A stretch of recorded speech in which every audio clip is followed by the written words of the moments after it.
Hello students, ਹੁਣ ਤੱਕ ਤੁਸੀਂ ਪਲੱਸ 2 ਦੇ ਵਿੱਚ ਪੜ੍ਹ ਚੁੱਕੇ ਹੋ ਕਿ ਇਲੈਕਟ੍ਰਿਕ ਫੀਲਡ ਕੀ ਹੁੰਦਾ ਹੈ, ਇਲੈਕਟ੍ਰਿਕ ਫੋਰਸ ਕੀ ਹੁੰਦੀ ਹੈ ਤੇ ਚਾਰजेस, ਇਲੈਕਟ੍ਰਿਕ ਚਾਰजेस ਕੀ ਹੁੰਦੇ ਨੇ।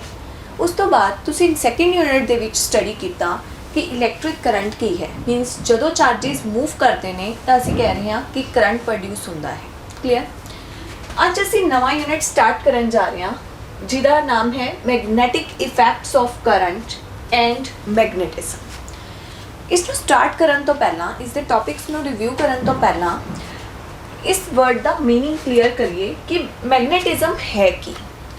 ਦੇਖੋ, ਪੁਰਾਣੇ ਟਾਈਮ 'ਚ ਲੋਕ ਐਗੋ ਕੀ ਸੀ, ਲੋਕਾਂ ਨੂੰ ਇਹ ਪਤਾ ਸੀਗਾ ਕਿ ਕੁਝ ਇਸ ਤਰ੍ਹਾਂ ਦੇ ਸਟੋਨਸ ਨੇ ਜੋ ਕਿ ਆਇਰਨ ਨੇਲਸ ਨੂੰ ਆਪਣੀ ਤਰਫ ਅਟਰੈਕਟ ਕਰਦੇ ਨੇ।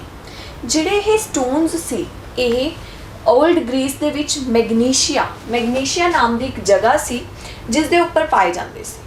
ਕਲੀਅਰ। ਦੈਟਸ ਵਾਈ ਇਹਨਾਂ ਨੂੰ ਮੈਗਨੇਟਸ ਦਾ ਨਾਮ ਦਿੱਤਾ ਗਿਆ, ਕਿਉਂਕਿ ਇਹਨਾਂ ਦਾ ਜਿਹੜਾ ਓਰੀਜਨ ਹੈ ਮੀਨਸ ਕਿੱਥੇ ਸੀਗਾ, ਓਲਡ ਗ੍ਰੀਸ ਦੇ ਵਿੱਚ ਇੱਕ ਮੈਗਨੀਸ਼ੀਆ ਨਾਮ ਦੀ ਜਗ੍ਹਾ ਸੀ, ਉੱਥੇ ਸੀ, ਇਸ ਲਈ ਇਹਨਾਂ ਨੂੰ ਨਾਮ ਦਿੱਤਾ ਗਿਆ ਮੈਗਨੇਟਸ ਦਾ। ਬਟ ਚਾਈਨੀਜ਼ ਪੀਪਲਸ ਨੇ 1000 years ਬੈਕ ਆਪਣੀ ਨੌਲੇਜ ਨੂੰ ਯੂਜ਼ ਕਰਕੇ ਇਹਨਾਂ ਸਟੋਨਸ ਨੂੰ ਕਨਵਰਟ ਕੀਤਾ ਮੈਗਨੇਟਸ ਕੰਪਸ ਦੇ ਵਿੱਚ। ਮੈਗਨੈਟਿਕ ਕੰਪਸ ਜਿਨ੍ਹਾਂ ਨੂੰ ਅਸੀਂ ਕਹਿੰਦੇ ਹਾਂ, ਉਹਨਾਂ ਨੇ ਆਪਣੀ ਨੌਲੇਜ ਨੂੰ ਯੂਜ਼ ਕਰਕੇ ਇਹਨਾਂ ਸਟੋਨਸ ਤੋਂ ਕੰਪਸ ਨੂੰ ਡਿਵੈਲਪ ਕੀਤਾ। ਉਸ ਕੰਪਸ ਦਾ ਯੂਜ਼ ਉਹ ਕਿੱਥੇ ਕਰਦੇ ਸੀ, ਜਿਸ ਤਰ੍ਹਾਂ ਸੀ ਦੇ ਵਿੱਚ ਉਹਨਾਂ ਨੇ ਡਾਇਰੈਕਸ਼ਨ ਫਾਈਂਡ ਆਊਟ ਕਰਨੀ ਸੀ ਕਿ ਨੌਰਥ ਕਿੱਥੇ ਹੈ, ਸਾਊਥ ਕਿੱਥੇ ਹੈ, ਈਸਟ ਜਾਂ ਵੈਸਟ। ਉਸ ਪਰਪਸ ਦੇ ਲਈ ਉਹ ਉਸ ਮੈਗਨੈਟਿਕ ਕੰਪਸ ਦਾ ਯੂਜ਼ ਕਰਦੇ ਸੀ। ਬਟ ਸਟ੍ਰੇਂਜ ਥਿੰਗ ਇਹ ਹੈ, ਉਸ ਟਾਈਮ ਇਹ ਨਹੀਂ ਪਤਾ ਸੀ ਕਿ ਜਿਹੜੀ ਇਹ ਮੈਗਨੈਟਿਕ ਕੰਪਸ ਹੈ ਇਹ ਡਾਇਰੈਕਸ਼ਨ ਦੱਸਦੀ ਕਿਵੇਂ ਹੈ। ਡਾਇਰੈਕਸ਼ਨ ਉਹ ਸਾਨੂੰ ਦੱਸ ਰਹੀ ਸੀ, ਬਟ ਇਹ ਕਲੀਅਰ ਨਹੀਂ ਸੀ ਕਿ ਇਹ ਡਾਇਰੈਕਸ਼ਨ ਕਿਵੇਂ ਦੱਸ ਰਹੀ ਹੈ। ਠੀਕ, ਜਿਵੇਂ ਜਿਵੇਂ ਡਿਸਕਵਰੀਜ਼ ਹੁੰਦੀਆਂ ਗਈਆਂ ਅਬਾਊਟ 500 years ਬੈਕ, ਇਹ ਪਤਾ ਲੱਗਿਆ ਕਿ ਜਿਹੜੀ ਮੈਗਨੈਟਿਕ ਕੰਪਸ ਹੈ ਇਹ ਇਸ ਕਰਕੇ ਡਾਇਰੈਕਸ਼ਨ ਦੱਸਦੀ ਹੈ ਕਿਉਂਕਿ ਜਿਹੜੀ ਸਾਡੀ ਅਰਥ ਹੈ ਉਹ ਇਟਸੈਲਫ ਇੱਕ ਹਿਊਜ ਮੈਗਨੇਟ ਹੈ। ਕਿਉਂਕਿ ਅਰਥ ਇੱਕ ਹਿਊਜ ਮੈਗਨੇਟ ਹੈ, ਇਸ ਲਈ ਜਿਹੜੀ ਇਹ ਮੈਗਨੈਟਿਕ ਕੰਪਸ ਸੀ ਉਹ ਸਾਨੂੰ ਦੱਸ ਰਹੀ ਸੀ ਕਿ ਡਾਇਰੈਕਸ਼ਨ ਕਿਹੜੀ ਹੈ, ਨਾਰਥ, ਸਾਊਥ, ਈਸਟ, ਵੈਸਟ ਕਿੱਥੇ ਹੈ। ਕਲੀਅਰ। ਸੋ ਇਹ ਸੀ ਇੱਕ ਛੋਟਾ ਜਿਹਾ ਆਈਡੀਆ ਕਿ ਮੈਗਨੇਟਸ ਕੀ ਹੁੰਦੀਆਂ ਨੇ ਤੇ ਇਹ ਕਿੱਥੋਂ ਓਰੀਜਨ ਹੋਇਆ ਇਹਨਾਂ ਦਾ ਤੇ ਨਾਮ ਇਹਨਾਂ ਨੂੰ ਮੈਗਨੇਟ ਕਿਉਂ ਦਿੱਤਾ ਗਿਆ। ਕੁਇਕਲੀ ਅਸੀਂ ਥੋੜਾ ਜਿਹਾ ਆਈਡੀਆ ਲੈ ਲਈਏ ਕਿ ਜਿਹੜੀ ਮੈਗਨੇਟ ਹੈ ਉਹਦੀਆਂ ਕੀ ਪ੍ਰੋਪਰਟੀਜ਼ ਨੇ। ਮੈਂ ਉਹਨਾਂ ਦੀਆਂ ਪ੍ਰੋਪਰਟੀਜ਼ ਤੁਹਾਨੂੰ ਵਿਦਆਊਟ ਵੇਸਟਿੰਗ ਐਨੀ ਟਾਈਮ ਮੈਂ ਤੁਹਾਨੂੰ ਦੱਸੂੰਗੀ ਉਹਨਾਂ ਦੀਆਂ ਪ੍ਰੋਪਰਟੀਜ਼। ਸਾਈਡ ਬਾਏ ਸਾਈਡ ਅਸੀਂ ਜਿਹੜੀਆਂ ਇਲੈਕਟ੍ਰਿਕ ਚਾਰਜ ਦੀਆਂ ਪ੍ਰੋਪਰਟੀਜ਼ ਸੀ ਉਹਨਾਂ ਦੇ ਨਾਲ ਕੰਪੈਰੀਜ਼ਨ ਵੀ ਕਰਾਂਗੇ ਤਾਂ ਕਿ ਸਾਨੂੰ ਇਹ ਕਲੀਅਰ ਹੋ ਜਾਏ ਕਿ ਮੈਗਨੇਟ ਦੀਆਂ ਜਿਹੜੀਆਂ ਪ੍ਰੋਪਰਟੀਜ਼ ਨੇ ਇੱਕ ਤਾਂ ਉਹ ਕਲੀਅਰ ਹੋ ਜਾਣਗੀਆਂ, ਦੂਸਰਾ ਜਿਹੜਾ ਉਹਨਾਂ ਦਾ ਡਿਫਰੈਂਸ ਹੈ ਉਹਨੂੰ ਅਲੱਗ ਤੋਂ ਕਰਨ ਦੀ ਬਜਾਏ ਇੱਥੇ ਹੀ ਨਾਲ ਨਾਲ ਕਰਦੇ ਹਾਂ। ਇੱਕ ਤਾਂ ਡਿਫਰੈਂਸ ਕਲੀਅਰ ਹੋ ਜਾਏਗਾ, ਦੂਸਰਾ ਮੈਗਨੇਟ ਦੀਆਂ ਪ੍ਰੋਪਰਟੀਜ਼ ਕਲੀਅਰ ਹੋ ਜਾਣਗੀਆਂ। ਸਭ ਤੋਂ ਪਹਿਲੀ ਪ੍ਰੋਪਰਟੀ ਹੈ ਮੈਗਨੇਟ ਦੀ ਕਿ ਮੈਗਨੇਟ ਦੇ ਵਿੱਚ ਦੋ ਪੋਲਸ ਹੁੰਦੇ ਨੇ, ਨੌਰਥ ਪੋਲ ਐਂਡ ਸਾਊਥ ਪੋਲ।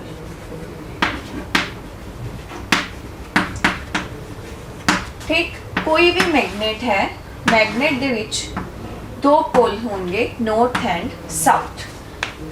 ਹੁਣ ਅਗਰ ਕੋਈ ਪਰਸਨ ਇਸ ਮੈਗਨੇਟ ਨੂੰ ਤੋੜ ਰਿਹਾ ਹੈ, ਸੈਂਟਰ ਤੋਂ ਅਸੀਂ ਹਾਫ ਕਰ ਰਹੇ ਹਾਂ, ਤਾਂ ਕੀ ਹੋਏਗਾ।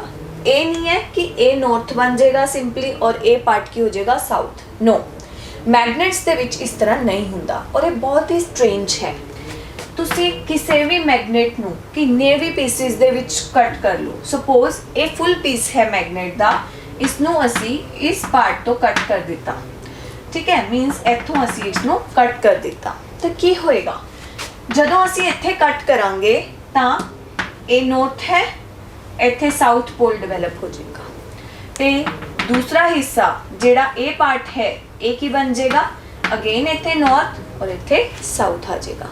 ਇਸੇ ਤਰ੍ਹਾਂ ਤੁਸੀਂ ਪੂਰੀ ਮੈਗਨੇਟ ਨੂੰ ਕਿੰਨੇ ਮਰਜ਼ੀ ਪਾਰਟਸ ਦੇ ਵਿੱਚ ਸੈਪਰੇਟ ਕਰ ਲਓ, you will always get two poles, one is north pole and one is south pole।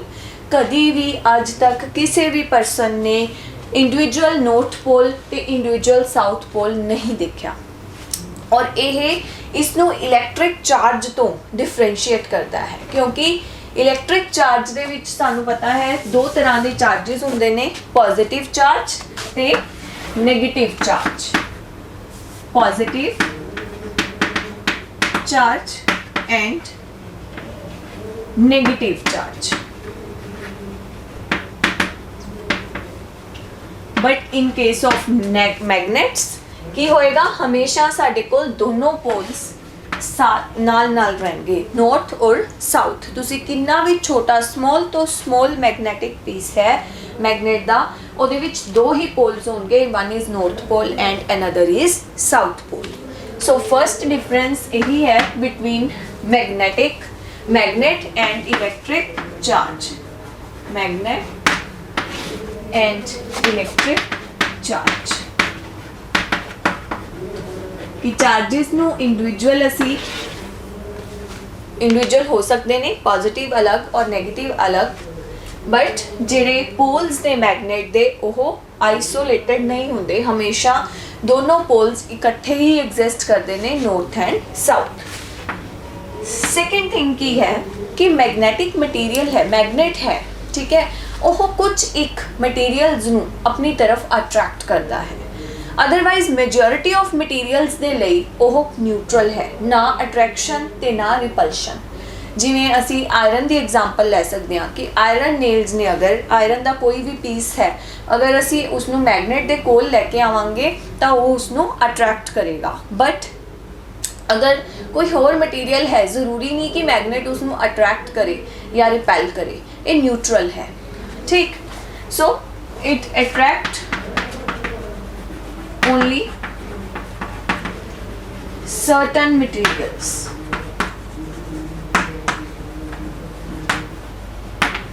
ठीक। मेजॉरिटी ऑफ मटेरियल्स दे लिए ये न्यूट्रल है, क्लियर। बट अगर असी इलैक्ट्रिक चार्ज की गल करिए तो पॉजिटिव चार्ज सानू पता है कि जो फर्स्ट यूनिट के विच असी स्टडी किया है कि पॉजिटिव चार्ज है तो वो नेगेटिव नू अट्रैक्ट करेगा, अगर नेगेटिव चार्ज है तो वो पॉजिटिव नू अट्रैक्ट करेगा, अगर सिमिलर चार्जेस ने तो वो एक दूसरे नू रिपेल करेंगे, क्लियर। बट जिहड़ी मैग्नेटिक अट्रैक्शन है ये फिनोमिना ਆਪਾਂ इलैक्ट्रिक चार्जेस दे ਲਈ भी देख सकते हैं, तो उस कॉन्सैप्ट नू असी नाम दिता होया है attraction by polarization. By polarization, attraction by polarization का कॉन्सैप्ट की है, बहुत ही सिंपल है कि अगर असी कोई रॉड लईए, पॉजिटिव चार्ज उस रॉड के उपर है, ठीक, कोई ऐसी piece of paper neutral paper है, अगर असी इसको पॉजिटिवली चार्ज रॉड के नज़दीक लैके आवांगे तो की होएगा, इस हिस्से के उपर नेगेटिव चार्ज डिवेलप हो जाएगा, क्योंकि सानू पता है कि अपोजिट चार्जेस अट्रैक्ट करते हैं, तो की होएगा, यह पेपर इस रॉड के नाल अट्रैक्ट होएगा। तो इस तरह इसनू नाम दिता जाता है अट्रैक्शन बाय पोलराइजेशन। सिमिलरली अगर नेगेटिवली चार्ज रॉड है और असी उसनू पीस ऑफ पेपर के नज़दीक लैके आइए तो अपर पार्ट के ऊपर पॉजिटिव चार्ज डिवेलप हो जाएगा और ये रॉड इस पेपर नू अट्रैक्ट करेगी, क्लियर। हुण अगर तुसी इस दोनों पॉइंट्स नू ध्यान नाल देखा है तो इत्थे एक डिफरेंस है, बहुत ही मेजर डिफरेंस है।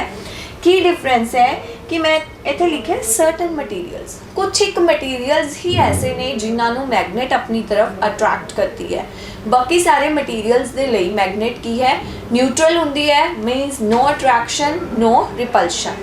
बट अगर असी गल करिए in case of electric charges, उत्थे की हो रहा है, उत्थे कोई भी न्यूट्रल मटीरियल है बट ड्यू टू पोलराइजेशन ਉਹਦੇ अपर पार्ट ਤੇ different kind of charges develop हो जाएंगे, जिहदे नाल ओह उसदे टुवर्ड अट्रैक्ट हो जाएंगे। सो हुण तक असी डिफरेंस दे दो पॉइंट्स नू स्टडी किया है। फर्स्ट कि जो पोल्स ने ਉਹ कभी भी अलग नहीं हो सकते, हमेशा नॉर्थ ते साउथ पोल ने ਜਿਹੜੇ ਉਹ इकट्ठे ही आएंगे, चार्जेस सैपरेट असी देख सकते हैं, पॉजिटिव चार्ज अलग और नैगेटिव अलग। और सैकेंड पॉइंट की है कि ਜਿਹੜੇ मैगनेट्स ने ਉਹ कुछ मटीरियल्स ਨੂੰ अट्रैक्ट करते हैं, बाकियां ਦੇ ਲਈ न्यूट्रल ने। But in case of electric charge असी ਜਿਹੜਾ कॉन्सैप्ट यूज़ करते हैं अट्रैक्शन बाय पोलराइजेशन, ਉੱਥੇ कोई भी न्यूट्रल मटीरियल है ਜਿਹੜਾ ਉਹ अट्रैक्ट हो सकता है। तीसरा पॉइंट ਅਸੀਂ ਗੱਲ ਕਰਾਂਗੇ, ਹੁਣੀ ਮੈਂ ਜਦੋਂ ਲੈਕਚਰ ਸਟਾਰਟ ਕੀਤਾ ਸੀ ਉਦੋਂ ਤੁਹਾਨੂੰ ਦੱਸਿਆ ਸੀ ਕਿ ਜਿਹੜੀ ਸਾਡੀ ਅਰਥ ਹੈ ਉਹ ਇੱਕ ਹਿਊਜ ਮੈਗਨੇਟ ਦੀ ਤਰ੍ਹਾਂ ਬਿਹੇਵ ਕਰਦੀ ਹੈ। ਠੀਕ ਹੈ, ਇਸੇ ਤੋਂ ਇਸ ਨੌਲੇਜ ਨੂੰ ਜਦੋਂ ਤੱਕ ਸਾਨੂੰ ਨਹੀਂ ਪਤਾ ਸੀ ਉਦੋਂ ਤੱਕ ਅਸੀਂ ਮੈਗਨੈਟਿਕ ਕੰਪਸ ਕਿਵੇਂ ਡਾਇਰੈਕਸ਼ਨ ਦੱਸ ਰਹੀ ਹੈ ਉਹ ਨਹੀਂ ਦੱਸ ਸਕਦੇ ਸੀਗੇ। ਕਲੀਅਰ? ਬਟ ਕਿਸ ਤਰ੍ਹਾਂ ਸਾਡੀ ਜਿਹੜੀ ਅਰਥ ਹੈ ਉਹ ਮੈਗਨੇਟ ਦੀ ਐਕਸਿਸ ਤੇ ਜਿਹੜੀ ਅਰਥ ਦੀ ਐਕਸਿਸ ਹੈ ਉਹ ਕਿਵੇਂ ਡਿਫਰ ਕਰਦੀਆਂ ਨੇ ਉਸ ਨੂੰ ਜਾਣਨਾ ਬਹੁਤ ਜ਼ਰੂਰੀ ਹੈ। ਉਸ ਕਨਸੈਪਟ ਨੂੰ ਦੇਖਦੇ ਹਾਂ ਥਰਡ ਪੁਆਇੰਟ ਦੇ ਵਿੱਚ ਕਿ ਜਿਹੜੀ ਅਰਥ ਹੈ, ਅਸੀਂ ਕਹਿ ਰਹੇ ਹਾਂ ਕਿ ਥਰਡ ਪੁਆਇੰਟ ਕੀ ਹੈ, ਅਰਥ ਇੱਕ ਮੈਗਨੇਟ ਦੀ ਤਰ੍ਹਾਂ ਬਿਹੇਵ ਕਰਦੀ ਹੈ। ਅਰਥ ਦੀ ਐਕਸਿਸ ਹੈ ਇਹ ਨਾਰਥ ਪੋਲ, ਇਹ ਸਾਊਥ ਪੋਲ। ਜੋ ਇਹ ਐਕਸਿਸ ਹੈ ਇਸ ਨੂੰ ਅਸੀਂ ਨਾਮ ਦਿੰਦੇ ਹਾਂ ਜਿਓਗ੍ਰਾਫਿਕਲ ਐਕਸਿਸ। क्लियर? और एन की है geographical north pole. Geographical north pole. इसी तरह जो एस है ए की है जियोग्राफिकल साउथ पोल। क्लियर? ਹੁਣ अगर ਅਸੀਂ एक मैगनेट अर्थ के सरफेस ਤੇ है, एक चीज़ हमेशा ध्यान रखियो, ਜਿਹੜੀ मैगनेट है ਤੁਸੀਂ कोई भी मैगनेट ਨੂੰ अगर फ्रीली सस्पेंड करो ਤਾਂ ਇਹ मैगनेट ਦੀ एक्सिस बनेगी। क्लियर? ਇਸ ਨੂੰ ਅਸੀਂ ਕਹਿੰਦੇ ਆ मैग्नेटिक एक्सिस। और ए की है मैग्नेटिक साउथ पोल।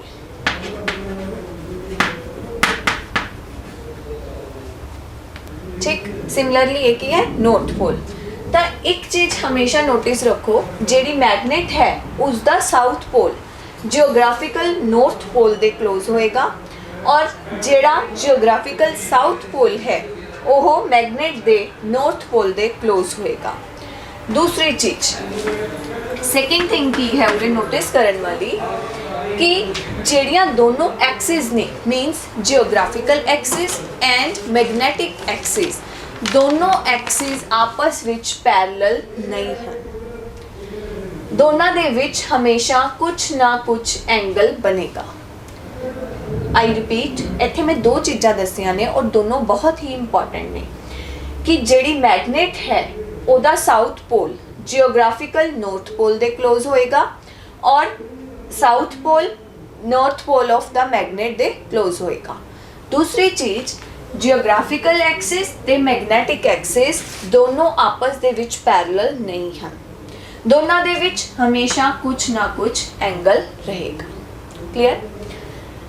ए सी मैग्नेट दी गल। क्लियर? ਹੁਣ ਅਸੀਂ ਚੌਥਾ ਤੇ ਬਹੁਤ ਇੰਪੋਰਟੈਂਟ ਪੁਆਇੰਟ ਜਿਹੜਾ ਕਿ ਸਾਡਾ ਮੈਗਨੇਟਿਜ਼ਮ ਚੈਪਟਰ ਦਾ ਸਟਾਰਟਿੰਗ ਪੁਆਇੰਟ ਹੈ ਉਸ ਨੂੰ ਡਿਸਕਸ ਕਰਨਾ ਹੈ। ਤੇ ਬਹੁਤ ਸਾਰੀਆਂ ਰਿਸਰਚ ਇੰਟਰਵਿਊਜ਼ ਦੇ ਵਿੱਚ ਇਹ question most of the time ਪੁੱਛਿਆ ਜਾਂਦਾ ਹੈ ਔਰ ਇਸ ਦਾ ਆਨਸਰ 50% ਸਟੂਡੈਂਟਸ ਗਲਤ ਦਿੰਦੇ ਨੇ। ਸਿੰਪਲ ਜੀ ਚੀਜ਼ ਹੈ, ਅਸੀਂ ਕਹਿ ਰਹੇ ਹਾਂ कि मैग्नेट की है, मैग्नेट दे दो पोल ने, नॉर्थ पोल है साउथ पोल है। दूसरे पासे असी गल कर रहे हैं चार्ज की कि चार्ज दे विच की है पॉजिटिव चार्ज ने ते नेगेटिव चार्ज है। ठीक, एक साडे कोल मैग्नेटिक निडल है। हुण क्वेश्चन ये है कि अगर तुहाडे कोल एक मैग्नेटिक निडल है और दूसरे पासे तुहाडे कोल एक पॉजिटिवली चार्ज रॉड है, सिंपल जी चीज़ है, आहा रॉड है जिहदे ऊपर पॉजिटिव चार्ज है, सिंपल, और यह मैग्नेटिक निडल है, एक नॉर्थ है साइड दूसरा साउथ है। क्वेश्चन ये है कि अगर असी इस पॉजिटिवली चार्ज रॉड नू इस मैग्नेटिक निडल दे क्लोज लेके आवांगे तो यह निडल क्लॉकवाइज मूव करेगी, एंटी क्लॉकवाइज मूव करेगी या इसके ऊपर कोई इफेक्ट नहीं होएगा। रिसर्च इंटरव्यूज़ दे विच ये क्वेश्चन मेनली पूछा जाता है और बहुत सारे आंसर गलत ही देते हैं। ਹੁਣੇ ਅਸੀਂ ਚਾਰਜ ਇਸੇ ਲਈ ਮੈਂ ਤੁਹਾਨੂੰ ਡਿਫਰੈਂਸ਼ੀਏਟ ਕਰਕੇ ਦੋਨਾਂ ਸਾਈਡਸ ਤੇ ਮੈਗਨੇਟ ਤੇ ਇਲੈਕਟ੍ਰਿਕ ਚਾਰਜ ਦੋਨਾਂ ਨੂੰ ਡਿਫਰੈਂਸ਼ੀਏਟ ਕਰਕੇ ਦੱਸਿਆ ਨੇ ਪੁਆਇੰਟਸ, ਤਾਂ ਕਿ ਤੁਸੀਂ ਵਿਜ਼ੂਅਲਾਈਜ਼ ਕਰ ਸਕੋ ਹਰ ਇੱਕ ਪੁਆਇੰਟ ਨੂੰ, ਕਿਉਂਕਿ ਮੈਗਨੇਟਿਜ਼ਮ ਮੋਸਟ ਆਫ ਦਾ ਸਟੂਡੈਂਟਸ ਨੂੰ ਪ੍ਰੋਬਲਮ ਆਉਂਦੀ ਹੈ ਪਲੱਸ 2 ਦੇ ਵਿੱਚ ਕਿ ਇਹ ਚੈਪਟਰ ਬਹੁਤ ਟਫ ਹੈ, ਕਿਉਂਕਿ ਇਸ ਦੇ ਵਿੱਚ ਬਹੁਤ ਸਾਰੀਆਂ ਡੈਰੀਵੇਸ਼ਨਸ ਨੇ, ਬਹੁਤ ਸਾਰੇ ਨਿਊ ਕਨਸੈਪਟ ਨੇ। ਦੇਖੋ ਨਿਊ ਕੁਝ ਵੀ ਨਹੀਂ ਹੈ, ਸਿਰਫ ਅੰਡਰਸਟੈਂਡ ਕਰਨ ਦੀ ਗੱਲ ਹੈ। ਜੋ ਤੁਸੀਂ ਫਸਟ ਯੂਨਿਟ ਦੇ ਵਿੱਚ ਪੜ੍ਹ ਚੁੱਕੇ ਹੋ ਉਸੇ ਚੀਜ਼ ਨੂੰ ਅਸੀਂ ਰਿਪੀਟ ਕਰਨਾ ਹੈ, ਬਟ ਫਰਕ ਕੀ ਆ ਜਾਏਗਾ ਕਿ ਪ੍ਰੋਪਰਟੀਜ਼ ਚੇਂਜ ਹੋ ਜਾਂਦੀਆਂ ਨੇ। ਜੋ ਅਸੀਂ ਇਲੈਕਟ੍ਰਿਕ ਚਾਰਜ ਦੀਆਂ ਪ੍ਰੋਪਰਟੀਜ਼ ਪੜ੍ਹੀਆਂ ਨੇ, ਜਿਵੇਂ ਜਿਵੇਂ ਉਹ ਮੈਗਨੇਟਿਜ਼ਮ ਦੇ ਵਿੱਚ ਮੈਗਨੇਟ ਦੀਆਂ ਪ੍ਰੋਪਰਟੀਜ਼ ਉਹਨਾਂ ਨਾਲ ਚੇਂਜ ਹੋ ਗਈਆਂ, ਉਸੇ ਤਰ੍ਹਾਂ ਉਹਨਾਂ ਦਾ ਕਨਸੈਪਟ ਡਿਫਰ ਕਰੇਗਾ। ਠੀਕ ਹੈ, ਹੁਣ ਇਲੈਕਟ੍ਰਿਕ ਚਾਰਜ ਦੇ ਵਿੱਚ ਮੈਂ ਤੁਹਾਨੂੰ ਹੁਣੇ ਕਨਸੈਪਟ ਪੜ੍ਹਾ ਕੇ ਚੁੱਕੀ ਹਾਂ, ਅਟਰੈਕਸ਼ਨ ਬਾਏ ਪੋਲਰਾਈਜੇਸ਼ਨ। ਉੱਥੇ ਕੀ ਸੀਗਾ, ਅਗਰ ਅਸੀਂ ਇੱਕ ਨਿਊਟਰਲ ਪੇਪਰ ਦੇ ਕੋਲ ਇੱਕ ਰੋਡ ਲੈ ਕੇ ਆ ਰਹੇ ਸੀ, ਪੋਜ਼ਿਟਿਵਲੀ ਚਾਰਜ ਰੋਡ, ਤਾਂ ਉਹ ਉਸ ਵੱਲ ਅਟਰੈਕਟ ਹੋ ਰਿਹਾ ਸੀ। ਇਹੀ ਚੀਜ਼ ਪੜ੍ਹਾਈ ਹੈ ਮੈਂ ਤੁਹਾਨੂੰ। ਹੁਣ ਸੇਮ ਥਿੰਗ ਹੈ, ਹੁਣ ਇੱਥੇ ਸਾਡੇ ਕੋਲ ਮੈਗਨੈਟਿਕ ਕੰਪਸ ਹੈ, ਇਹ ਪੋਜ਼ਿਟਿਵਲੀ ਚਾਰਜਡ ਰੋਡ ਹੈ, ਸੇਮ ਥਿੰਗ ਹੈ। ਤਾਂ ਕੁਐਸਚਨ ਇਹ ਹੈ ਕਿ ਜਦੋਂ ਅਸੀਂ ਇਸ ਰੋਡ ਨੂੰ ਇਸ ਕੰਪਸ ਦੇ ਨਜ਼ਦੀਕ ਲੈ ਕੇ ਆਵਾਂਗੇ ਤਾਂ ਕੀ ਹੋਣਾ ਚਾਹੀਦਾ ਹੈ? ਕਿ ਇਹ ਕਲੌਕਵਾਈਜ਼ ਮੂਵ ਕਰੇਗੀ, ਕਿ ਇਹ ਐਂਟੀ ਕਲੌਕਵਾਈਜ਼ ਮੂਵ ਕਰੇਗੀ, ਜਾਂ ਥਰਡ ਆਪਸ਼ਨ ਇਸ ਦੇ ਉੱਪਰ ਕੋਈ ਇਫੈਕਟ ਨਹੀਂ ਪਏਗਾ? ਆਨਸਰ ਹੈ ਕਿ ਇਸ ਦੇ ਉੱਪਰ ਕੋਈ ਇਫੈਕਟ ਨਹੀਂ ਹੋਏਗਾ। हाँ, ਇਹ ਚੀਜ਼ ਹੋ ਸਕਦੀ ਹੈ ਕਿ ਚਾਰजेस ਦੀ ਵਜ੍ਹਾ ਨਾਲ ਇਹਦਾ ਥੋੜਾ ਜਿਹਾ ਡਿਸਟਰਬੈਂਸ ਹੋਏ, ਬਟ ਕਿਉਂਕਿ ਉਹ ਡਿਸਟਰਬੈਂਸ ਦੋਨੋਂ ਸਾਈਡਸ ਨੌਰਥ ਔਰ ਸਾਊਥ ਲਈ ਹੈ, ਤਾਂ ਉਹ ਆਪਸ ਦੇ ਵਿੱਚ ਬੈਲੈਂਸ ਹੋ ਜਾਏਗੀ ਔਰ ਅਲਟੀਮੇਟਲੀ ਇਸ ਨੀਡਲ ਦੇ ਉੱਪਰ ਕੋਈ ਇਫੈਕਟ ਨਹੀਂ ਪਏਗਾ। ਔਰ ਇੱਕ ਚੀਜ਼ ਹਮੇਸ਼ਾ ਯਾਦ ਰੱਖਿਓ ਕਿ ਅਗਰ ਆਇਰਨ ਦਾ ਕੋਈ ਪੀਸ ਹੈ ਔਰ ਮੈਗਨੇਟ ਦਾ ਨੌਰਥ ਪੋਲ ਉਸ ਨੂੰ ਅਟਰੈਕਟ ਕਰ ਰਿਹਾ ਹੈ, ਤਾਂ ਅਗਰ ਮੈਂ ਮੈਗਨੇਟ ਦਾ ਸਾਊਥ ਪੋਲ ਆਇਰਨ ਦੇ ਪੀਸ ਦੇ ਕੋਲ ਲੈ ਕੇ ਜਾਵਾਂ, ਕਿ ਉਹ ਉਸ ਨੂੰ ਅਟਰੈਕਟ ਕਰੇਗਾ ਜਾਂ ਰਿਪੈਲ ਕਰੇਗਾ? ਇਲੈਕਟ੍ਰਿਕ ਚਾਰजेस ਦੇ ਵਿੱਚ ਇਹ ਚੀਜ਼ ਡਿਫਰ ਕਰਦੀ ਹੈ, ਕਿਉਂਕਿ ਉੱਥੇ ਦੋ ਤਰ੍ਹਾਂ ਦੇ ਚਾਰजेस ਨੇ, ਪੋਜ਼ਿਟਿਵ ਔਰ ਨੈਗੇਟਿਵ। ਬਟ ਫਸਟ ਪੁਆਇੰਟ ਮੈਂ ਤੁਹਾਨੂੰ ਮੈਗਨੇਟ ਦੀਆਂ ਪ੍ਰੋਪਰਟੀਜ਼ ਦਾ ਇਹੀ ਪੜ੍ਹਾਇਆ ਹੈ ਕਿ ਕੋਈ ਵੀ ਪਰਸਨ ਮੈਗਨੇਟ ਦੇ ਦੋਨੋਂ ਪੋਲਸ ਨੂੰ ਸੈਪਰੇਟਲੀ ਨਹੀਂ ਦੇਖ ਪਾਇਆ। ਦੈਟ ਮੀਨਸ ਦੋਨੋਂ ਪੋਲਸ ਨਾਲ ਨਾਲ ਰਹਿੰਦੇ ਨੇ। ਤਾਂ ਅਗਰ ਨੌਰਥ ਪੋਲ ਆਇਰਨ ਨੇਲ ਨੂੰ ਅਟਰੈਕਟ ਕਰ ਰਿਹਾ ਹੈ, ਤਾਂ ਸਾਊਥ ਪੋਲ ਵੀ ਆਇਰਨ ਨੇਲ ਨੂੰ ਅਟਰੈਕਟ ਕਰੇਗਾ। ਸਿਮਿਲਰਲੀ ਜਦੋਂ ਅਸੀਂ ਇੱਕ ਪੋਜ਼ਿਟਿਵਲੀ ਚਾਰਜਡ ਰੋਡ ਨੂੰ ਇੱਕ ਨੀਡਲ ਮੈਗਨੈਟਿਕ ਕੰਪਸ ਦੇ ਕੋਲ ਲੈ ਕੇ ਆਵਾਂਗੇ, ਤਾਂ ਇਸ ਦੇ ਉੱਪਰ ਕੋਈ ਇਫੈਕਟ ਨਹੀਂ ਪਏਗਾ, ਨਾ ਹੀ ਕਲੌਕਵਾਈਜ਼ ਮੂਵ ਕਰੇਗੀ, ਨਾ ਹੀ ਐਂਟੀ ਕਲੌਕਵਾਈਜ਼ ਮੂਵ ਕਰੇਗੀ, ਇਹਦੇ ਉੱਪਰ ਕੋਈ ਇਫੈਕਟ ਨਹੀਂ ਹੋਏਗਾ। ਸੋ ਇਹ ਚਾਰ ਜਿਹੜੀਆਂ ਨੇ ਮੇਜਰ ਪੁਆਇੰਟਸ ਨੇ ਮੈਗਨੇਟ ਦੀ ਪ੍ਰੋਪਰਟੀਜ਼ ਦੇ, ਜਿਸ ਨੂੰ ਅਸੀਂ ਯੂਜ਼ ਕਰਾਂਗੇ ਆਪਣੇ ਚੈਪਟਰ ਦੇ ਵਿੱਚ, ਜਦੋਂ ਇਹਨਾਂ ਕਨਸੈਪਟ ਨੂੰ ਅਸੀਂ ਡੈਰੀਵੇਸ਼ਨਸ ਦੇ ਵਿੱਚ ਯੂਜ਼ ਕਰਾਂਗੇ। ਕਲੀਅਰ? ਸੋ ਹੁਣ ਤੱਕ ਅਸੀਂ ਇਹ ਦੇਖਿਆ ਕਿ ਜਿਹੜੇ ਮੈਗਨੇਟ ਹੈ ਉਹ ਕਿੱਥੋਂ ਓਰੀਜਨੇਟ ਹੋਈ ਤੇ ਇਹਦੀਆਂ ਪ੍ਰੋਪਰਟੀਜ਼ ਕੀ ਨੇ। ਠੀਕ ਹੈ, ਬਟ ਹੌਲੀ ਹੌਲੀ ਜਦੋਂ ਡਿਵੈਲਪਮੈਂਟ ਹੁੰਦੀ ਗਈ ਤਾਂ 1820 ਦੇ ਵਿੱਚ ਡੈਨਿਸ਼ ਫਿਜ਼ਿਸਟ ਸੀਗੇ ਅਰਸਟ, ਉਹਨਾਂ ਨੇ ਇੱਕ ਐਕਸਪੈਰੀਮੈਂਟ ਕੀਤਾ। ਉਹਨਾਂ ਨੇ ਇੱਕ ਐਕਸਪੈਰੀਮੈਂਟ ਕੀਤਾ, ਬਹੁਤ ਹੀ simple experiment. He was doing with a wire, simply ਇੱਕ ਵਾਇਰ, ਕਿਉਂਕਿ ਫਿਜ਼ਿਕਸ ਹੈ ਜਿਹੜੀ ਉਹ ਸਿੰਪਲ ਹੈ। ਬਹੁਤ ਹੀ ਸਿੰਪਲ ਐਕਸਪੈਰੀਮੈਂਟਸ ਜਿਹੜੇ ਕਿ ਤੁਸੀਂ ਡੇਲੀ ਲਾਈਫ ਦੇ ਵਿੱਚ ਕਰਦੇ ਹੋ, ਬਟ ਉਹਨਾਂ ਐਕਸਪੈਰੀਮੈਂਟਸ ਤੋਂ ਹੀ ਸਾਨੂੰ ਬਹੁਤ ਕੁਝ ਆਊਟਕਮ ਮਿਲਦੀਆਂ ਨੇ ਅਗਰ ਤੁਸੀਂ ਉਹਨਾਂ ਨੂੰ ਸਹੀ ਤਰੀਕੇ ਦੇ ਨਾਲ ਆਬਜ਼ਰਵ ਕਰੋ। ਸਿੰਪਲੀ ਇੱਕ ਵਾਇਰ ਹੈ AB, ਠੀਕ, ਇੱਥੇ ਮੈਗਨੈਟਿਕ ਨੀਡਲ ਹੈ। ਅਰਸਟ ਨੇ ਕੀ ਆਬਜ਼ਰਵ ਕੀਤਾ ਕਿ ਜਦੋਂ ਵੀ ਇਸ ਵਾਇਰ ਦੇ ਵਿੱਚੋਂ ਕਰੰਟ ਪਾਸ ਕਰਦਾ ਹੈ ਤਾਂ ਜਿਹੜੀ ਇਹ ਨੀਡਲ ਹੈ ਇਹ ਮੂਵ ਕਰਦੀ ਹੈ। Very simple experiment. ਜਦੋਂ ਵੀ ਇਸ ਵਾਇਰ ਦੇ ਵਿੱਚੋਂ ਕਰੰਟ ਫਲੋ ਕਰੇਗਾ ਔਰ ਤਾਂ ਇਹ ਨੀਡਲ ਹੈ ਜਿਹੜੀ ਇਹ ਮੂਵ ਕਰ ਰਹੀ ਸੀ। ਇਹ ਚੀਜ਼ ਬਹੁਤ ਸਟ੍ਰੇਂਜ ਸੀ, ਬਹੁਤ ਜ਼ਿਆਦਾ ਸਟ੍ਰੇਂਜ। ਕਿਉਂ ਸਟ੍ਰੇਂਜ ਸੀ? ਤੁਸੀਂ ਆਪਣੇ ਦਿਮਾਗ ਤੇ ਥੋੜਾ ਜਿਹਾ ਜ਼ੋਰ ਪਾ ਕੇ ਦੇਖੋ। ਹੋ ਕੀ ਰਿਹਾ ਹੈ ਕਿ ਵਾਇਰ ਦੇ ਵਿੱਚੋਂ ਕਰੰਟ ਪ੍ਰੋਡਿਊਸ ਹੋ ਰਿਹਾ ਹੈ। ਜਦੋਂ ਵੀ ਕਰੰਟ ਫਲੋ ਕਰ ਰਿਹਾ ਹੈ ਉਸ ਟਾਈਮ ਤੇ ਜਿਹੜੀ ਇਹ ਨੀਡਲ ਹੈ ਇਹ ਮੂਵ ਕਰ ਰਹੀ ਹੈ। ਇਸ ਐਕਸਪੈਰੀਮੈਂਟ ਨੇ ਦੋ ਚੀਜ਼ਾਂ, ਦੋ ਪੁਆਇੰਟਸ ਨੇ ਜਿਹੜੇ ਉਹਨਾਂ ਨੂੰ ਪਿਕਚਰ ਦੇ ਵਿੱਚ ਲੈ ਕੇ ਆਂਦਾ। ਫਸਟ ਥਿੰਗ ਕੀ ਸੀਗੀ, ਇਸ ਪੁਆਇੰਟ ਤੋਂ, ਇਸ ਐਕਸਪੈਰੀਮੈਂਟ ਤੋਂ ਬਾਅਦ ਸਾਨੂੰ ਇਹ ਰਿਅਲਾਈਜ਼ ਹੋਣ ਲੱਗ ਗਿਆ ਕਿ there is some relation between electricity and magnetism. Electricity ਜਿਹੜੀ ਕਿ ਤੁਸੀਂ ਪ੍ਰੀਵੀਅਸ ਯੂਨਿਟਸ ਦੇ ਵਿੱਚ ਪੜ੍ਹ ਕੇ ਆਏ ਹੋ, ਤੇ ਮੈਗਨੇਟਿਜ਼ਮ ਜਿਹੜਾ ਕਿ ਅਸੀਂ ਇਸ ਯੂਨਿਟ ਦੇ ਵਿੱਚ ਸਟੱਡੀ ਕਰਨਾ ਹੈ, ਦੋਨਾਂ ਦੇ ਵਿੱਚ ਕੁਛ ਨਾ ਕੁਛ ਰਿਲੇਸ਼ਨ ਹੈ। ਤੇ ਅੱਜ ਦੇ ਟਾਈਮ ਦੇ ਵਿੱਚ ਜਿਹਨੂੰ ਅਸੀਂ ਨਾਮ ਦਿੰਦੇ ਹਾਂ ਇਲੈਕਟ੍ਰੋਮੈਗਨੇਟਿਜ਼ਮ, ਉਹ ਕਿੱਥੋਂ ਸਟਾਰਟ ਹੋਇਆ? ਇਸ ਐਕਸਪੈਰੀਮੈਂਟ ਤੋਂ, ਅਰਸਟ ਦੇ ਐਕਸਪੈਰੀਮੈਂਟ ਤੋਂ, ਜੋ ਕਿ ਉਹ ਸਿੰਪਲੀ ਇੱਕ ਵਾਇਰ ਦੇ ਨਾਲ ਕਰ ਰਹੇ ਸੀ। ਇੱਕ ਸਿੰਪਲ AB ਵਾਇਰ ਦੇ ਵਿੱਚੋਂ ਜਦੋਂ ਵੀ ਕਰੰਟ ਪਾਸ ਹੋ ਰਿਹਾ ਸੀ ਤਾਂ ਇਹ ਨੀਡਲ ਹੈ ਜਿਹੜੀ ਇਹ ਮੂਵ ਕਰ ਰਹੀ ਸੀ ਸਾਈਡਵੇਜ਼। ਇਸ ਵਰਡ ਦਾ ਵੀ ਮੀਨਿੰਗ ਹੈ ਕਿ ਇਹ ਨੀਡਲ ਹੈ ਜਿਹੜੀ ਉਹ ਸਾਈਡਵੇਜ਼ ਮੂਵ ਕਰ ਰਹੀ ਸੀ। ਕਲੀਅਰ? ਦੂਸਰੀ ਚੀਜ਼ ਕੀ ਸੀ? ਦੂਸਰਾ ਪੁਆਇੰਟ ਕੀ ਆ ਰਿਹਾ ਸੀ ਮਾਈਂਡ ਦੇ ਵਿੱਚ ਕਿ ਜਦੋਂ ਵੀ ਕਰੰਟ ਫਲੋ ਹੋ ਰਿਹਾ ਹੈ, ਅਸੀਂ ਕਹਿ ਰਹੇ ਹਾਂ ਕਿ ਮੈਗਨੈਟਿਕ ਨੀਡਲ ਹੈ ਜਿਹੜੀ, ਮੀਨਸ ਉਹ ਕਦੋਂ ਮੂਵ ਕਰ ਰਹੀ ਸੀ? ਜਦੋਂ ਇਸ ਦੇ ਕੋਲ ਮੈਗਨੇਟ ਨੂੰ ਲੈ ਕੇ ਆਈ। ਠੀਕ ਹੈ, ਇਹਦਾ ਮਤਲਬ ਕੀ ਹੋਇਆ ਕਿ ਜਦੋਂ ਇਸ ਵਾਇਰ ਦੇ ਵਿੱਚ ਕਰੰਟ ਫਲੋ ਕੀਤਾ, ਇਹਦਾ ਮਤਲਬ ਕਿ ਇਹ wire as a magnet behave ਕਰ ਰਹੀ ਸੀ। ਮੀਨਸ ਅਗਰ करंट फ्लो हो रहा है, वो किस तरह, वो केड़ा की प्रोड्यूस कर रहा है? मैग्नेटिक फील्ड प्रोड्यूस कर रहा है। तो यही साडा स्टार्टिंग पॉइंट है।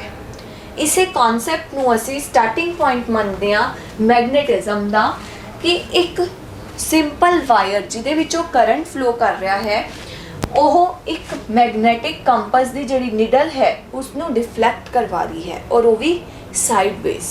मीनस इस दे उपर कोई ना कोई फोर्स लग रही है, और वो फोर्स है जिहड़ी वो डिफरेंट है बाकी फोर्सेस नालों, क्योंकि हुण तक जो असी फोर्सेस नूं स्टडी कीता है, चाहे वो इलैक्ट्रिक फोर्स है, चाहे वो ग्रेविटेशनल फोर्स है, वो फोर्स हमेशा कित्थे लगदी है? इधर पुश और पुल। ग्रेविटी है सानू अपनी तरफ पुल कर रही है, इसीलिए असी इत्थे खड़े हाँ। अगर ग्रेविटेशनल पुल खत्म हो जाए तो असी हवा विच उड़ीए। ठीक है, मीनस ये पुलिंग फोर्स है, ग्रेविटी अपनी तरफ सानू पुल कर रही है। या किहड़ी फोर्स हुंदी है? पुश, जदों असी किसी नूं धक्का दिंदे हां। क्लीयर? हुण तक असी दो ही तरह दी फोर्सेस पढ़ियां ने, जिवें कि इलैक्ट्रिक चार्जेस दे विच है, लाइक चार्जेस एक दूसरे नूं पुल कर रहे हैं, अपनी तरफ खिंच रहे हैं, और अनलाइक चार्जेस पुल कर रहे हैं, और लाइक चार्जेस पुश कर रहे हैं, दूर दूर भेज रहे हैं। क्लीयर? बट इत्थे की हो रहा सी? ये फोर्स बहुत ही ज़्यादा स्ट्रेन सी, क्योंकि ये साइड ते लग रही सी। मैगनैटिक नीडल नूं साइडवेज फोर्स मिल रही है जदों असी AB वायर दे विचों करंट फ्लो करवा रहे हैं। की पॉइंट है इत्थे? दो पॉइंट सामने आए। फर्स्ट पॉइंट की सी? There is some relation between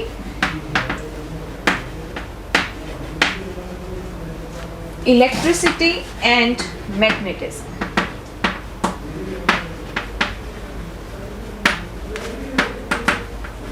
And we call it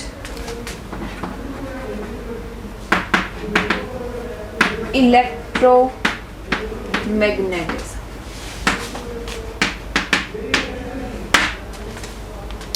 ते सेकेंड थिंग की सीगी कि एक फोर्स लग रही है ਜਦੋਂ इस वायर ਦੇ ਵਿੱਚੋਂ करंट पास करिए तो इस नीडल के ऊपर एक फोर्स लग रही है, साइडवेज फोर्स है। Force act sideways. क्लियर?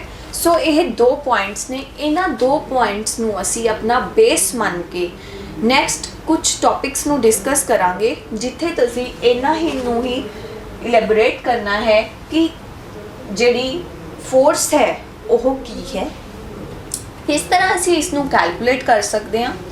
दूसरी चीज़ कि जिहड़ा ये जदों करंट फ्लो हो रहा है तो मैगनैटिक फील्ड प्रोड्यूस हो रहा है। इहदा कंक्लूजन की है कि जदों भी करंट पर चार्जिस मूव करते हैं तो मैगनैटिक फील्ड प्रोड्यूस होता है। सानू हुण तक यही पता सीगा कि अगर चार्ज मूव करते हैं तो इलैक्ट्रिक फील्ड जनरेट होता है, बट हुण असीं ये कह सकते हैं कि जदों भी चार्जिस मूव करते हैं उदों मैगनैटिक फील्ड जनरेट होता है। दूसरी चीज़ की है कि फोर्स एक्ट करती है, और वो केड़ी force? Sideways force means perpendicular force, ਉਸ ਫੋਰਸ ਦਾ ਮੈਗਨੀਟਿਊਡ ਕਿੰਨਾ ਹੈ ਉਹ ਅਸੀਂ ਕੈਲਕੂਲੇਟ ਕਰਨਾ ਹੈ। ਕਲੀਅਰ। ਸੋ ਇੱਥੇ ਤਿੰਨ ਚੀਜ਼ਾਂ ਨੇ ਸਾਡੇ ਸਾਹਮਣੇ ਕਿ ਅਸੀਂ ਕੈਲਕੂਲੇਟ ਕਰਨਾ ਹੈ ਤੇ ਕਿਸ ਤਰ੍ਹਾਂ ਅਸੀਂ ਸਟੈਪ ਬਾय ਸਟੈਪ ਚੱਲਣਾ ਹੈ। ਦੇਖੋ ਅਸੀਂ ਚੱਲਾਂਗੇ according to the NCERT book ਜਿਹੜੀ ਕਿ CBSE ਦੇ ਲਈ ਮੈਂਸ਼ਨ ਹੈ, ਤਾਂ ਉਸ ਬੁੱਕ ਦੇ ਅਕੋਰਡਿੰਗ ਜੋ ਵੀ ਸੀਕੁਐਂਸ ਹੈ ਉਸੇ ਨੂੰ ਅਸੀਂ ਫੋਲੋ ਕਰਾਂਗੇ। ਸਭ ਤੋਂ ਪਹਿਲੀ ਗੱਲ ਅਸੀਂ ਕੀ ਡਿਸਕਸ ਕਰਨਾ ਹੈ ਕਿ ਜਦੋਂ ਵੀ ਚਾਰजेस ਮੂਵ ਕਰਦੇ ਨੇ ਤਾਂ ਮੈਗਨੈਟਿਕ ਫੀਲਡ ਪ੍ਰੋਡਿਊਸ ਹੁੰਦਾ ਹੈ। ਠੀਕ ਹੈ, ਮੂਵਿੰਗ ਚਾਰजेस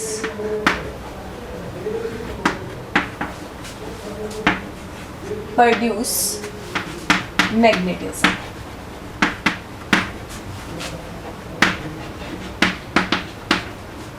ਫਸਟ ਥਿੰਗ ਅਸੀਂ ਇਹ ਦੱਸਣਾ ਹੈ ਕਿ ਉਹ ਮੈਗਨੈਟਿਕ ਫੀਲਡ ਕਿੰਨਾ ਹੈ, ਉਹਦੀ ਕੀ ਡਾਇਰੈਕਸ਼ਨ ਹੈ, ਉਹ ਅਸੀਂ ਸਟੱਡੀ ਕਰਨੀ ਹੈ। ਦੂਸਰੀ ਚੀਜ਼ ਕੀ ਹੈ, ਅਸੀਂ ਇਹ ਕਹਿ ਰਹੇ ਹਾਂ ਕਿ ਜਦੋਂ ਵੀ ਕਿਸੇ ਵਾਇਰ ਦੇ ਵਿੱਚ ਕਰੰਟ ਪਾਸ ਕਰਦੇ ਹਾਂ ਤਾਂ ਮੈਗਨੈਟਿਕ ਨੀਡਲ ਹੈ ਜਿਹੜੀ ਉਹ ਡਿਫਲੈਕਟ ਹੁੰਦੀ ਹੈ। ਕਲੀਅਰ। ਬਟ ਮੀਨਸ ਕਿ ਜਿਹੜੀ ਵਾਇਰ ਹੈ, ਕਰੰਟ ਕੈਰਿੰਗ ਵਾਇਰ ਹੈ, ਉਹ ਇੱਕ ਮੈਗਨੇਟ ਦੀ ਤਰ੍ਹਾਂ ਐਕਟ ਕਰਦੀ ਹੈ। ਕੀ ਹੋਏਗਾ ਅਗਰ ਅਸੀਂ ਸਾਰੀ ਚੀਜ਼ ਨੂੰ ਰਿਵਰਸ ਕਰ ਦਈਏ, ਮੀਨਸ ਅਗਰ ਅਸੀਂ ਮੈਗਨੈਟਿਕ ਕੰਪਸ ਦੀ ਜਗ੍ਹਾ ਤੇ ਇੱਕ ਮੈਗਨੇਟ ਨੂੰ ਰੱਖ ਦਈਏ ਤਾਂ ਕੀ ਚੇਂਜ ਹੋਏਗਾ। Means bring magnet close to current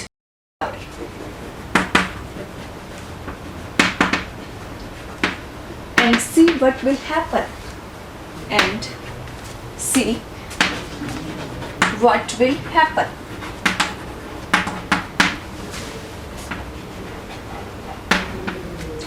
इस चीज ਨੂੰ ਅਸੀਂ ਸਟੱਡੀ ਕਰਨਾ ਹੈ। ਕਲੀਅਰ। ਥਰਡ ਚੀਜ਼ ਕਿ ਜਦੋਂ ਵੀ ਕਰੰਟ ਕੈਰਿੰਗ ਵਾਇਰ ਦੇ ਕੋਲ ਅਸੀਂ ਇੱਕ ਮੈਗਨੈਟਿਕ ਨੀਡਲ ਰੱਖਦੇ ਹਾਂ ਤਾਂ ਉਸ ਦੇ ਉੱਪਰ ਇੱਕ ਫੋਰਸ ਲੱਗਦੀ ਹੈ। ਮੈਂ ਹੁਣੇ ਦੱਸ ਕੇ ਚੁੱਕੀ ਹਾਂ, that force is sideways force. Means ਅਸੀਂ ਕੀ ਕੈਲਕੂਲੇਟ ਕਰਨਾ ਹੈ, force experienced by compass when placed close to current carrying wire।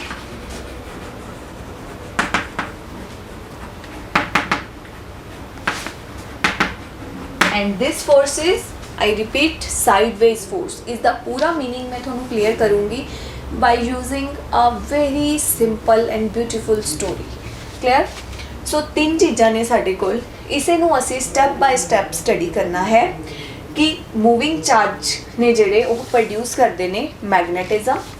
Second कि जदों असी मैगनेट नू current carrying wire they close लैके आइए तो की होएगा। क्लियर। और जिहड़ी फोर्स एक्सपीरियंसड बाय कंपस है, जदों असी इसनू क्लोज लैके जाने करंट कैरिंग वायर दे तां वो किस तरह की फोर्स उसके उपर लग रही है उसनू असी स्टडी करना है। क्लियर। सो बेसिकली इत्थे तक असी ये दस रहा हुण तक दे लैक्चर दे विच कि मैगनेटिज्म दे वर्ड दा मीनिंग की है, ये कित्थों ओरिजिनेट होया, ते दूसरा जिहड़ा इहदियां प्रॉपर्टीज़ ने मैगनेट दियां वो इलैक्ट्रिक चार्ज दियां प्रॉपर्टीज़ तो किस तरह डिफर करदियां ने।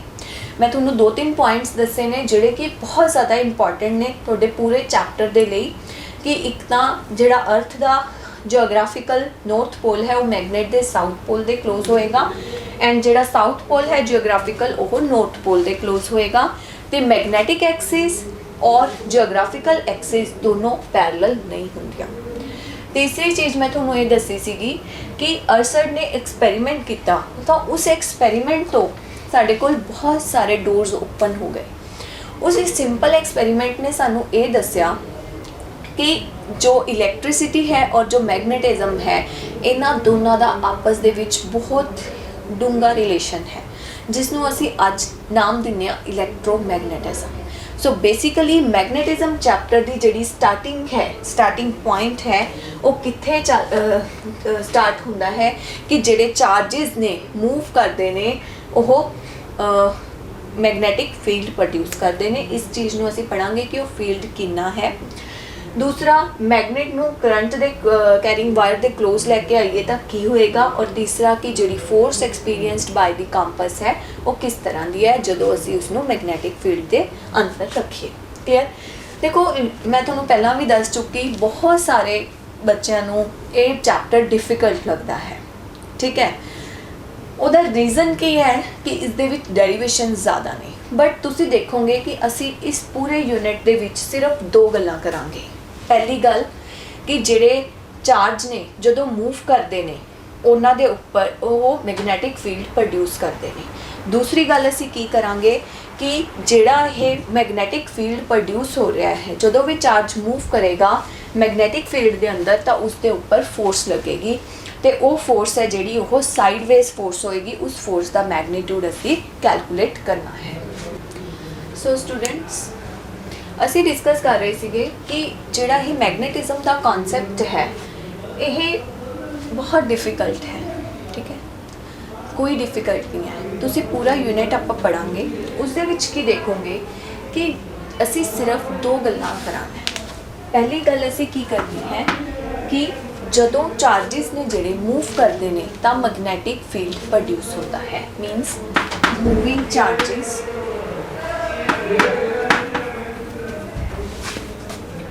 produce magnetic field। क्लियर। ਤੇ ਦੂਸਰੀ ਗੱਲ ਅਸੀਂ ਕੀ ਕਰਨੀ ਹੈ ਕਿ ਜਦੋਂ ਜਿਹੜਾ ਚਾਰਜ ਹੈ ਉਹ ਮੈਗਨੈਟਿਕ ਫੀਲਡ ਦੇ ਅੰਦਰ ਮੂਵ ਕਰੇਗਾ ਤਾਂ ਇੱਕ ਫੋਰਸ ਉਹਦੇ ਉੱਪਰ ਲੱਗੇਗੀ। when moving charge